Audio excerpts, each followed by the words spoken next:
ముందుగా గుడ్లు ఉడకబెట్టి వాటికి కొంచెం కట్ చేసి ఏదైనా దాంట్లో పెట్టుకోవాలి. తర్వాత ఒక కుక్కర్ తీసుకోండి. కుక్కర్లో లైట్గా ఆయిల్ వేసి కొంచెం పసుపు, కొంచెం కారం వేసుకోవాలి. ఉప్పు కూడా వేస్తామండి.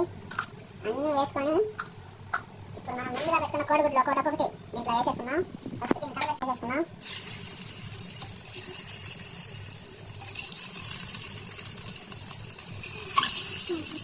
నేనైతే మనుషులు ఎక్కువ ఉన్నామనేసి 7 కోడిగుడ్లు వేసామండి. మీరు మనుషులను పట్టేసుకోండి. మ్యాక్సిమం ఒక 3-4 గంటలు అయిపోతుంది. గుడ్లు ఇలా ఎర్రగా వేయించి పక్కన పెట్టుకోవాలండి. పక్కన పెట్టుకున్నాక ఒక బిర్యానీ ఆకు, లవంగాలు 3, చెక్క, ఒక యాలక్క, కొన్ని జీడిపప్పులు తీసుకోండి. జీడిపప్పులు మీ ఇష్టం ఉంటే వేసుకోవచ్చు, లేకపోతే అవసరం లేదు. ఇవి అక్కడ మిగిలిన ఆయిల్ వేసేసుకోండి.